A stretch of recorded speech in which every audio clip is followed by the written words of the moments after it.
This is the case of Sean Lannon, a man who claimed to be nothing more than a grieving husband, a father shattered by loss. But beneath that facade was a darkness no one saw coming.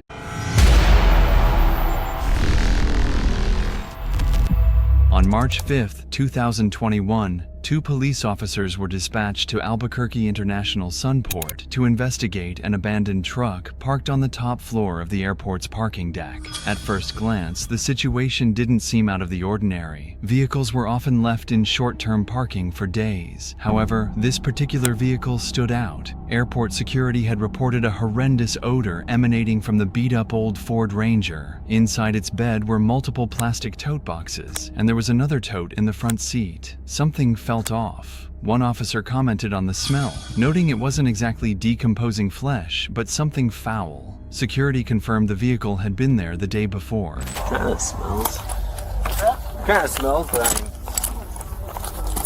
not to like decomposing or anything, you know what I mean? Yeah. It was here yesterday as well, I believe. Oh, it was? Yeah, there was the same vehicle here yesterday. Yeah. So maybe they left and came back, then it's out. Yeah.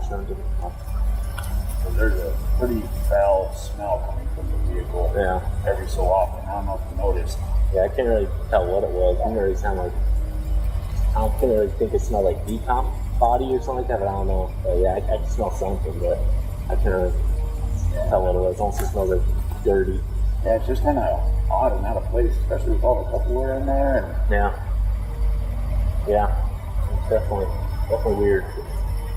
As the officers examined the truck, they had no idea they had just stumbled upon key evidence that would unlock 3 missing persons cases from a neighboring county and ignite a disturbing case spanning multiple states. In Grants, New Mexico, about 80 miles west of Albuquerque, a struggling town with a high poverty rate and rampant drug issues, Grants had become a place where people could disappear without a trace. It was here that the Grants Police Department had recently opened a missing persons report for 21-year-old Matthew Miller. His grandmother had reported him missing after he failed to return home on January 24th. 5 days had passed before police were alerted. Matthew struggled with opioid addiction, but he was responsible enough to arrange care for his 2 cats whenever he left town. His recent loss of both his father and grandfather had been devastating, yet he remained close to his grandmother and girlfriend. The last time his girlfriend had seen him, he was headed toward Albuquerque in his brown Chevrolet Colorado pickup truck. The vehicle was later found at an apartment complex in Grants, but Matthew was nowhere to be found.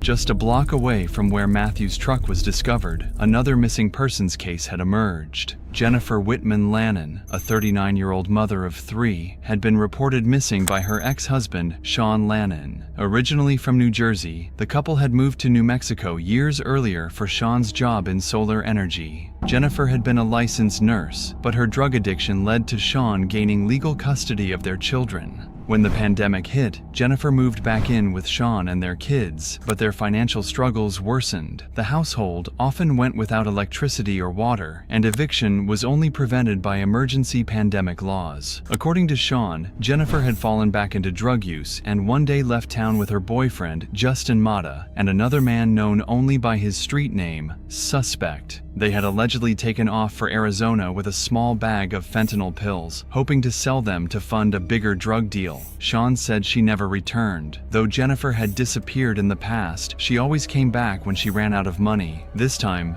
too much time had passed. As police dug deeper, they discovered that Justin Mata had also been missing since January 21st, the same day Jennifer vanished. His fiancée confirmed she hadn't seen or heard from him since. That meant 3 people had disappeared within days of each other. Detectives worked tirelessly, canvassing neighborhoods, talking to friends and family, searching for any connection between the missing individuals. Though drugs linked them, there was no clear explanation for their simultaneous disappearances. One person the police struggled to reach was Sean Lannon himself. When they finally managed to get him on the phone, he was out of town.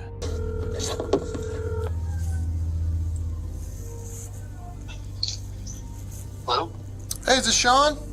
Yes, it is. Hey, Sean, this is Detective Turney. How are you doing? Good, how are you doing today? Good, man. I've been trying to get a hold of your other number, and it's not working. So, No, I apologize. Sorry. so you know anything new? No, I haven't heard anything. Nope. Okay. Are you still around town? No, I'm in Albuquerque. Okay. How's the kids doing? The detective kept the conversation casual, trying to build rapport. Sean claimed he had no new information. His lack of proactive follow-up struck detectives as unusual. Most families of missing persons constantly check in, desperate for answers. Yet Sean remained distant. They're doing good. They're doing good. Just yeah, upset. And you're living with Crying a little bit. and you're living with D again, or still? Yep. Okay. Anywhere on your end? No, we've made some progress here and there. I've got a bunch of pictures of different vehicles. I'd like you to take a look at, see if you could help me identify them. Good time tomorrow. I wanted to come in and I can I still have like stuff I gotta return to the school. Okay. Or- Tomorrow would be great. Just give me a heads up anytime. You got it. All right, boss. All right, man. I appreciate it. Apologize for the phone issue. I didn't. We're good. The other one was technically the one left that we had. So. Okay. Yep. Alrighty.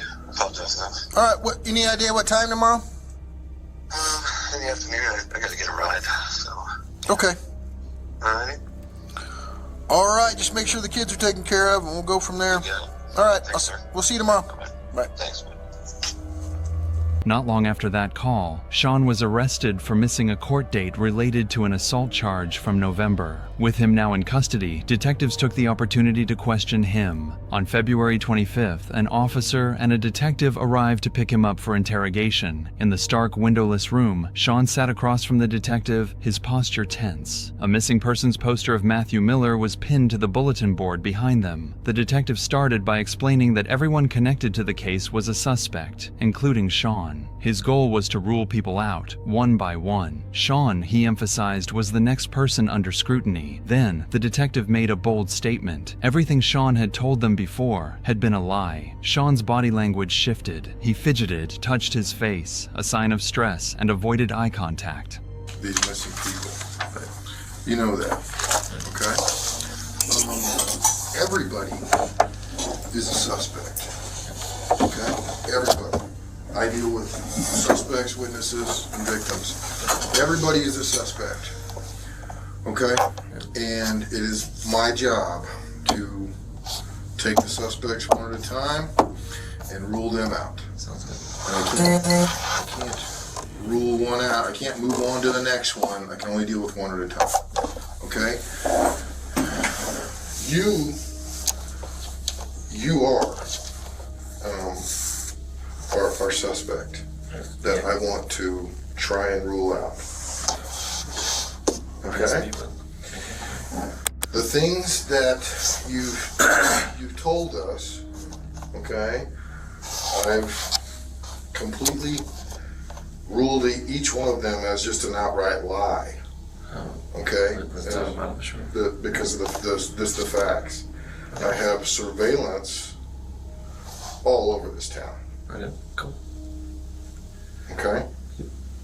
I have surveillance all over this town. All right? Yeah. Sean, step one. Right. Okay? Step one is to tell me where the bodies are. Step two, okay, is to tell me some kind of reasonable story of the truth. Right. Okay? And why That's- is it? Oh, never mind. Finish it. Those are the steps. Yep. Okay, we all make mistakes. Okay? Right? And we all freak out. The detective leaned in, his tone changing. Sean's eyes darted downward. His hand twitched. The detective pressed further. Sean's hand waved dismissively, his attempts to feign nonchalance failing. The detective knew what he was doing, using psychological tactics to break Sean down. He normalized the crime, making it seem like a lapse in judgment rather than cold-blooded murder. Sean remained silent, his body rigid, the weight of his secrets pressing down on him. The truth was inching closer, and the detective could see it in his eyes. The detective actually believes Sean is a killer and fully capable of murder, yet he deliberately tells him otherwise. This is a strategic move, a calculated step in the Reed technique, which is designed to elicit a confession. By initially denying Sean's guilt, the detective sets up the next phase, presenting an alternative scenario, one that suggests self-defense or an accident. The goal is to see if Sean will latch onto one of these explanations, making it easier for him to confess while moving closer to the truth. The detective doesn't care if Sean claims it was self-defense or an accident. He just wants to break down his resistance and coax him into revealing his involvement. To do this, he adopts an empathetic, non-judgmental tone, despite knowing the gruesome and indefensible nature of the crime. Notably, Sean has yet to make a single denial or protest about his innocence. I don't think you're a killer. I don't think you're capable of purposely, deliberately killing somebody. I think you're a reasonable person. I think it was some kind of self-defense and or an accident. And then you flipped out as anybody would and went and dumped their bodies because you didn't want to lose your kids. You think I I know you're the last one who drove Matthew Miller's truck. Okay. I know you parked it where we found it. Yep. That's all a lie. You lied to me about that. What do you mean? That's where I put it. I told you where it was. It was there last time I saw it. I told you in here. I told you I drove the truck. You told me you drove the truck a few weeks prior and you went to Smith's and Walmart to get food and then you went back and drove and parked it at Kingman. At McDonald's. Yeah. That's what it. That's the last time I drove it. And the kids were with me the whole time. That's it. Okay. Every time, so there's surveillance video across the street from 817 Kingman. Incredible surveillance video. Yeah. We got everybody coming or going from that house. Everything that happens. Every vehicle that shows up. Right? Yeah. Every person. Sound good? The detective doesn't hesitate. I know you were the last one who drove Matthew Miller's truck, he says. I know you parked it where we found it. Sean's response is immediate but strangely calm. That's a lie. What do you mean? That's where I put it. I told you where it was. You told me you drove the truck a few weeks prior. The detective counters. You said you went to Smith's and Walmart to get food, then back to McDonald's. That was it. That's the last time you drove it. Sean remains composed. Yeah, and the kids were with me the whole time. That's it. Every time. Sean's demeanor shifts slightly. His tone remains even, but his body language betrays a hint of unease. He takes a sip of water, possibly to stall for time, possibly to counteract the dry mouth that often accompanies nervousness. He knows the detective is setting a trap, and he is trying to gauge how much they truly know. Every time Matthew goes there, Yeah. he parks in front. When you're driving the truck, you back it in. Okay. Okay? He started backing in because he wanted to pull that organ. That's He the wanted, truth. to, he wanted to do what? He wanted to load up that organ to sell it. The one that is, look at the pictures like in front of the house. The big musical organ. Like I wasn't physically strong enough because I'm still recovering from the sickness. But yep, pick it up. He wanted to take it up to pawn or somewhere, get money for it. So, I was like, I'm not doing it, so I let him use my food card. Okay. So, picked up supplies, and that's it. Where's Matthew and where's Jennifer and where's Justin? I don't have that answer for you. I'm not part of whatever disappearance they're on. That's not my thing. So.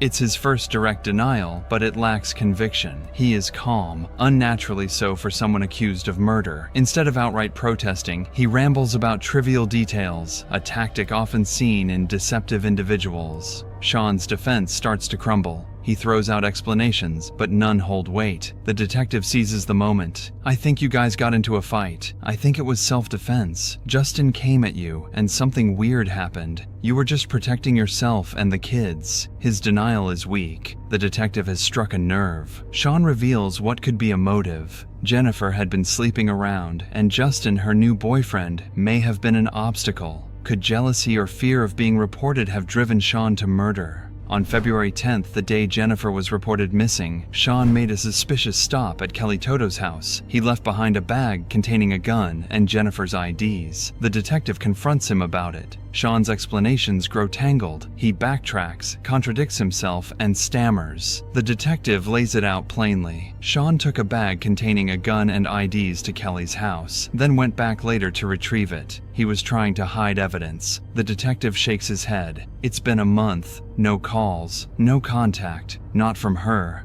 not from Justin, not from Matthew. Sean stays silent. A few weeks later, a red Ford Ranger is found abandoned in a parking deck. Its bed is filled with large plastic totes, emitting a disturbingly foul odor. The truck is registered to Randall Apollone, a man seemingly unconnected to Sean, but the contents tell a different story. When the evidence team opens the bins, they find dismembered bodies: Jennifer Lannon, Justin Mata, and Matthew Miller. In the front seat, hidden under a tarp and debris, is Randall Apollone's corpse. A sledgehammer is found beneath him, the murder weapon. Autopsy reports reveal the 3 victims in the totes had been dead for over a month, each shot. Jennifer was executed at point-blank range. Matthew's body showed signs of severe blunt force trauma. While all of this was unfolding, far off in East Greenwich, New Jersey, another gruesome crime took place.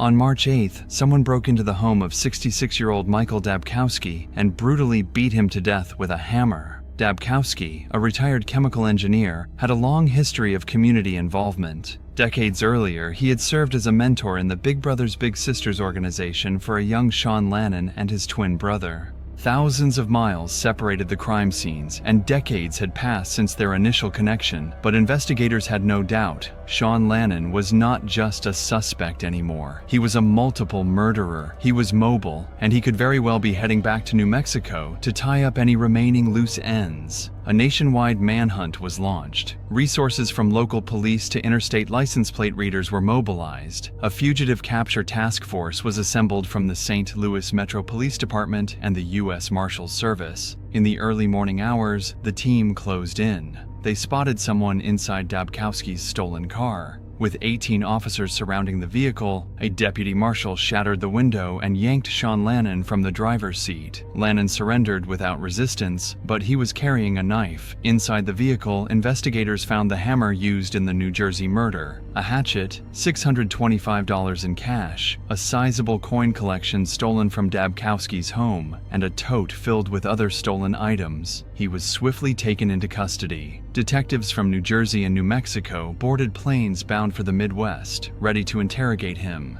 This time, there was no room for Lannon's stories. He knew it. Now, all he could do was try to paint himself as something other than a cold-blooded killer. The detective eased into the questioning, giving Lannon the chance to tell his side of the story. They knew he couldn't deny involvement. He had been caught red-handed. Can we get you anything? I know this bring the food, right? For bringing some McDonald's when I get some.